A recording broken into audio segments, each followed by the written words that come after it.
Hello everyone, I'm Professor Toybox. I've got Anakin Skywalker with me, and today we're going to work on the central sewage tank, which is part of my Anoat City Sewer toy box. If you're new to my channel, this toy box is a recreation of the third mission of the 1994 Star Wars Dark Forces game, and I'm showing you how you can build this in your own toy box. So I'm standing in tunnel number 2 right now, looking out over the central sewage tank, and I'll go into spark mode to give you a bit better look at this. So there's tunnel number 2 coming off of the starting island over there where we've been working the last couple of videos. And this is the central sewage tank here. There's a balcony on either side of the tank, and there's some tunnels leading off of the opposite side from tunnel number 2 where we came in. And I've taken the roof off so you can get a better look at it, but in this room over here there's a button, and in this room over here there's a button. And each button will raise the water level up part way to allow you to gain access to these two higher up tunnels over here. And so that's what we're going to work on today. It's similar to the drain room in tunnel number 3, which we implemented last time, but it's different enough that I wanted to do a separate video to show you how to put it together.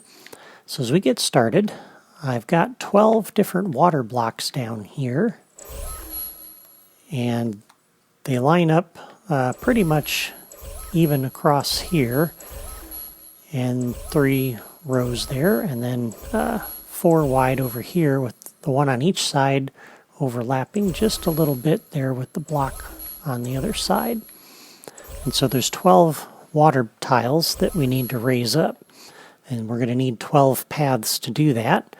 So I'm going to implement one of these to show you how to do it, and I'll implement the other ones offline to save time. So for each of these, I want to locate the center of the block, and for this block here, that's going to be about right there.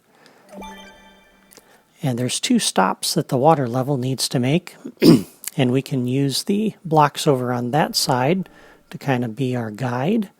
And so the first stop will be about 3 blocks up here. And the next stop will be up at this level.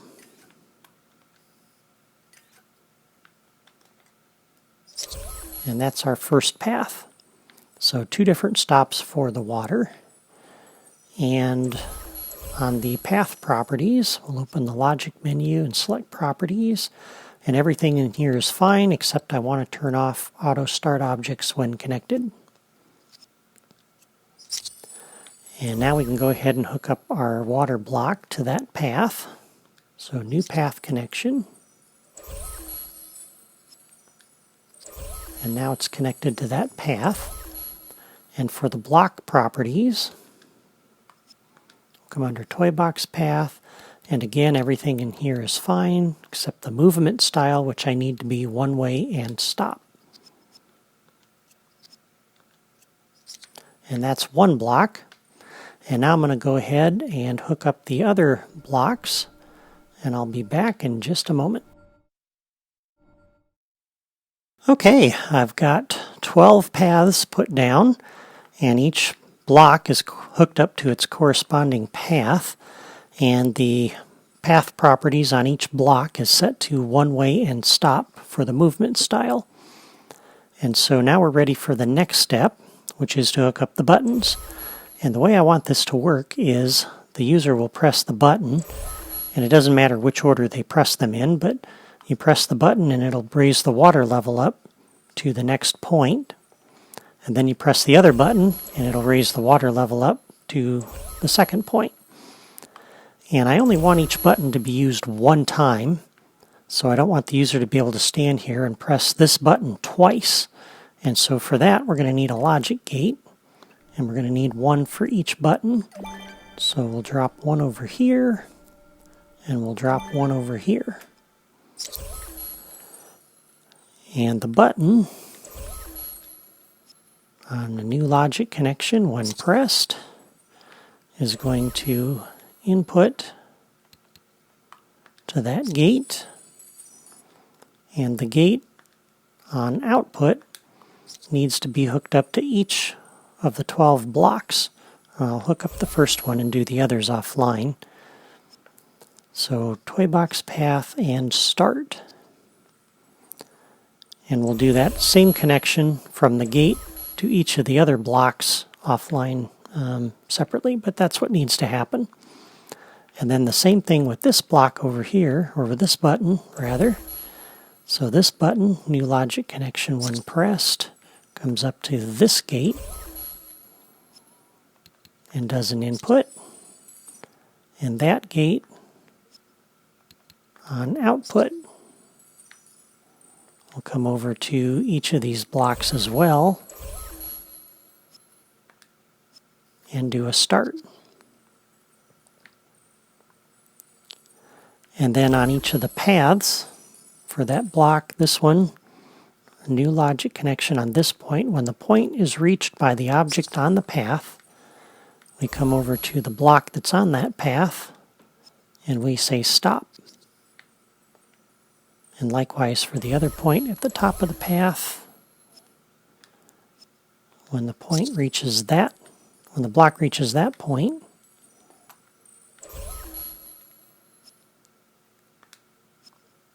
we do a stop. And this way, when you push one of the buttons, that'll start the block moving, and it'll reach the first point on the path and stop, and then you'll have to push the other button to get it to go up the other part of the path and raise the water level up further. So now for each of the other blocks, we got to do the same thing. So we're going to go to the logic connection and on output, come to this point, to this block rather, and start. Same thing for the other button, is make that other connection, and then for each of these points, get it to stop. And I'll do that offline for each of the other 11 paths here, and I'll be back in just a moment. Okay, I've got all paths hooked up and all the blocks hooked up so that each of the logic gates, this one is connected to all 12 blocks to get them started on output. And this one, when output, connects to all 12 blocks and gets them started. And then each of the points on each path, when the object reaches that point, causes the block on that path to stop moving. And all of those are hooked up. So the last thing we need to do is close the gates when the button is pushed so that each button is only able to be pushed one time. And so the button, when it is pressed, will input to the gate outputs to all 12. And so we can come over to 1, and we only need to hook up one block for this, because they all start moving. But we come into the block and we do a new logic connection on the toy box path so that when it is started, when that block starts moving, we come over to the gate and close it.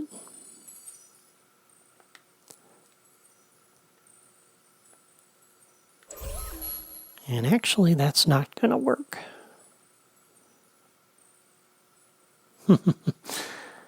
Yeah, because if we hook that up to both gates will get closed once any of the blocks starts moving.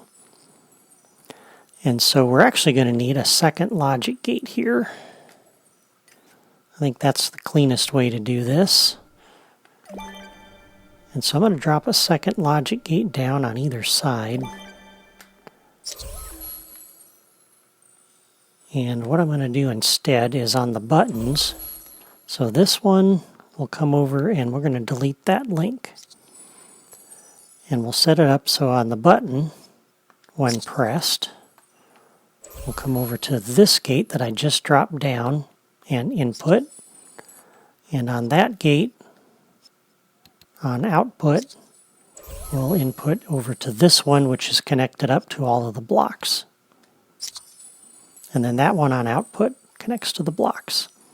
And the same thing with this button.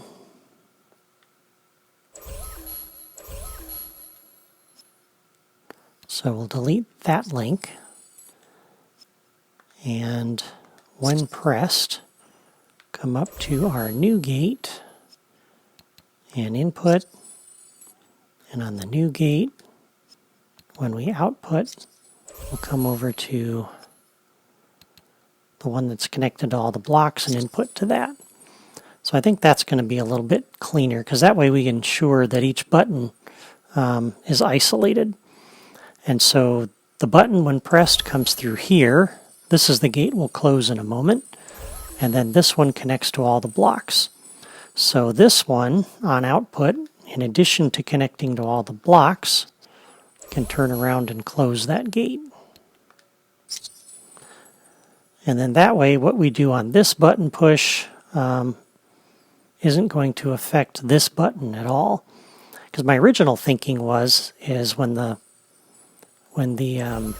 block starts moving, we would come and close the gate.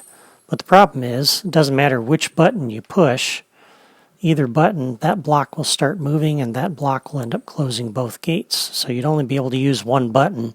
The other button wouldn't work. And so this way it isolates the buttons, I think, a little bit better. And hopefully that makes sense to you. So the button push will come over here and input to that, which will input to that, which will output to all 12 blocks and also output to this gate to close it. And that way, if I go to press this button again, that gate will be closed and the signal won't go anywhere. But I can still come over to this button and push it, and that will invoke this gate and input to that, which will output to this one. And that one, in addition to outputting to all 12 blocks and getting them started, will also turn around and close that gate so that I can't push this button again. If I do, this gate will be closed and the signal won't go anywhere. So 2 gates, and that helps isolate each button. Now, before we test this, this is all hooked up and ready to go, but before we test this, in case there's a problem, we're going to need to make sure we reopen those gates. So I'm going to come over to my level starter, which is also connected to my reset button here. And on the level starter, we'll do a new logic connection and we'll catalyze. And we'll come over to each of these gates that could be closed and make sure they're open. So that one,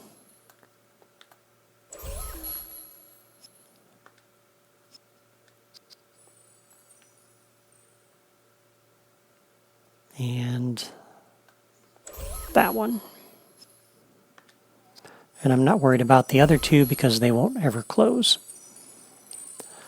And then the other thing we need to do on the level starter is make sure all of the paths, or the blocks on those paths, are put back in their starting positions. So we'll do a new logic connection and a catalyze. And again, I'll just do this on one block, and you can hook this up yourself for the other ones. I'll do the other ones offline. But we're going to actually come over to the block, and for each of the 12 blocks, we'll do a reset and stop. And it's important to do that on the block, I think, and not the path. It might work if you connect it to the path, but since we're connecting to the blocks, I think we should always connect to the blocks. And so I'm going to go ahead and hook up the other blocks to my level starter, and then I'll be back and we'll test this out and wrap up the video for the day.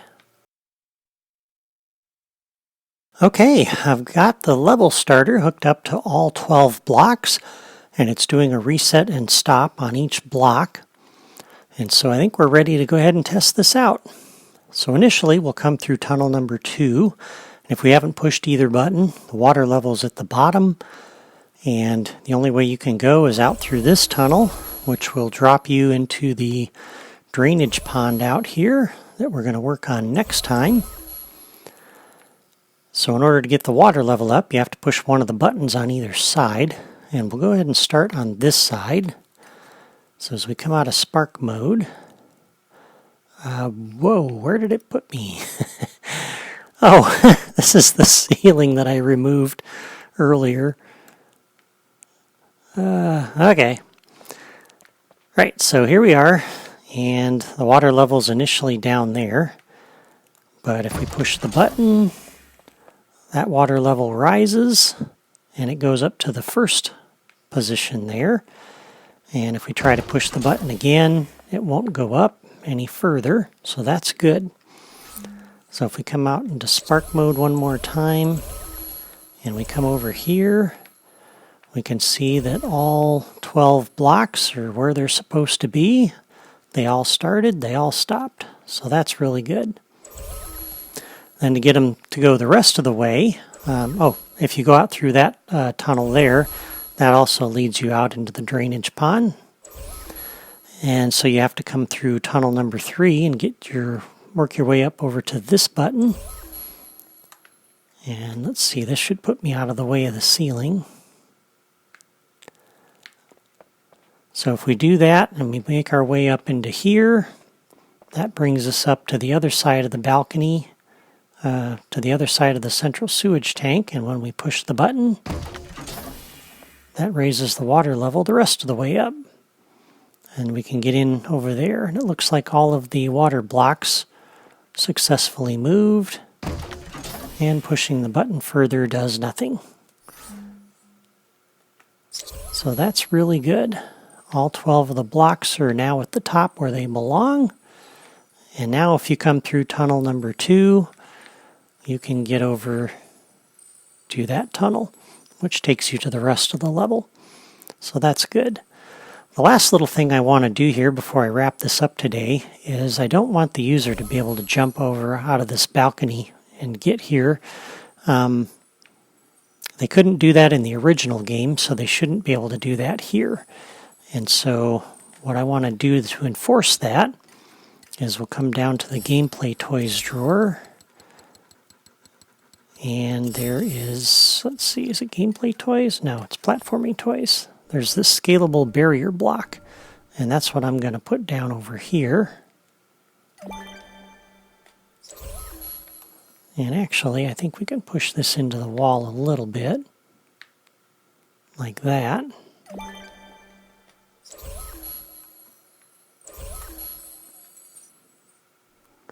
And then we can make this.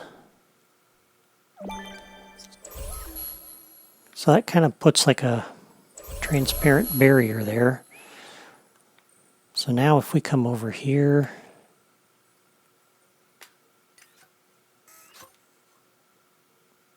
whoa.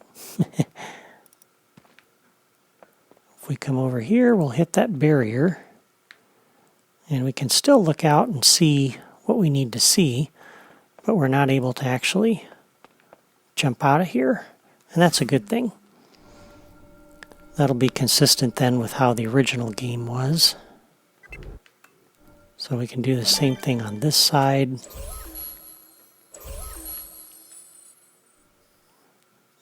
And by pushing it into the wall a little ways, that means the barrier then can be flush on this side of the wall, so there's no obvious barrier sticking out from the wall.